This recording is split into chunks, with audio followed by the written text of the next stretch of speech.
Ang mga peeps, may nabili akong pomelo from Asian store. Tara, buksan natin. Product ito siya ng Thailand.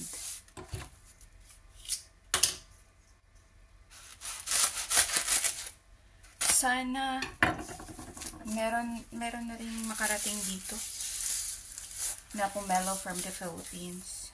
Lalo na galing sa Mindanao. Ang sarap ng mga pomelo na doon, guys. Actually, matagal ko na itong nabili. I think 2 weeks ago. Pero hindi ko pa siya binubuksan kasi wala akong time. Busy ang auntie nyo. Kaya ngayon ko pa lang siya mabubuksan at matitikman kung anong lasa. Sana masarap din siya. Kasing sarap ng sa Pinas. Pero hopefully,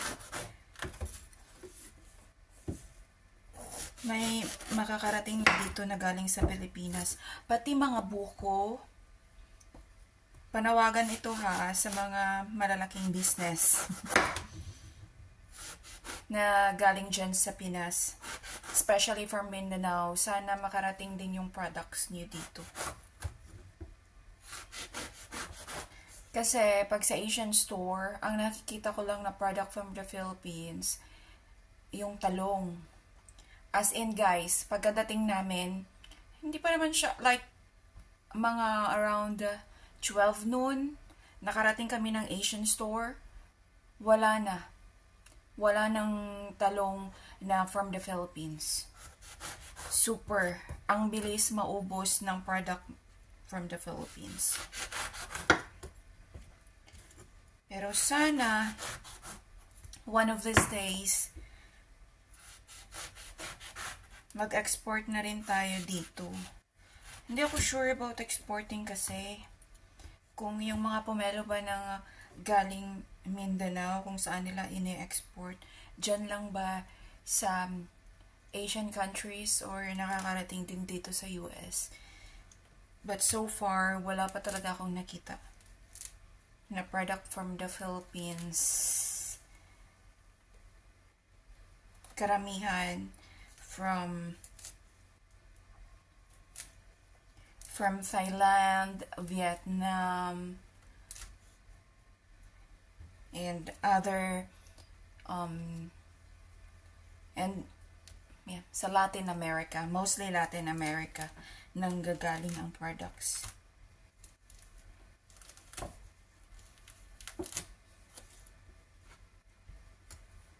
Pero hopefully, one day, meron na rin dito. Or baka naman ako pang hinihintay na mag-export ng mga products from the Philippines. I mean, yeah.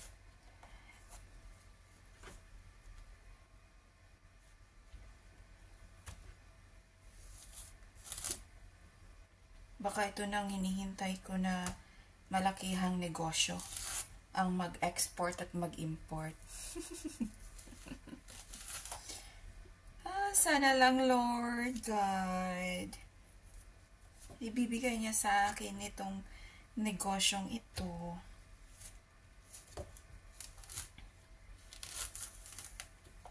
At pagpalain tayo. Pero sa ngayon, bili-bili lang muna. Kasi hindi pa naman binigay sa atin eh. Pag binigay na ni God, edi thank you very much.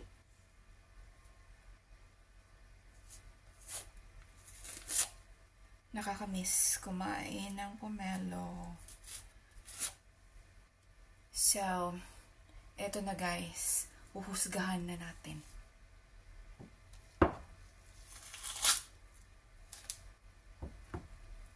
Looks juicy. But let's try kung juicy ba talaga siya. Kung masarap.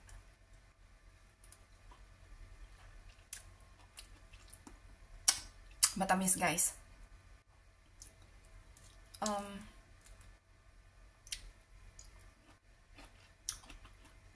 Matamis, lasang pomelo din. Parang Pinas din na pomelo.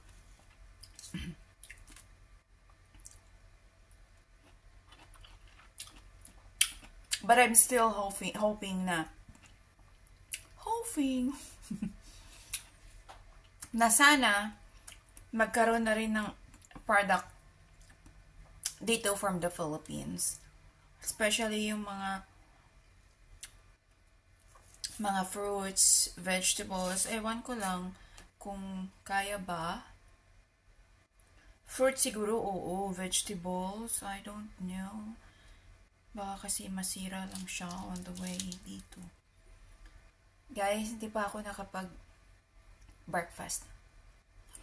Ay, ito na yung kinain ko. Hanggang dito na lang. Kain muna ako ng breakfast. Tapos babalikan ko siya. Bye!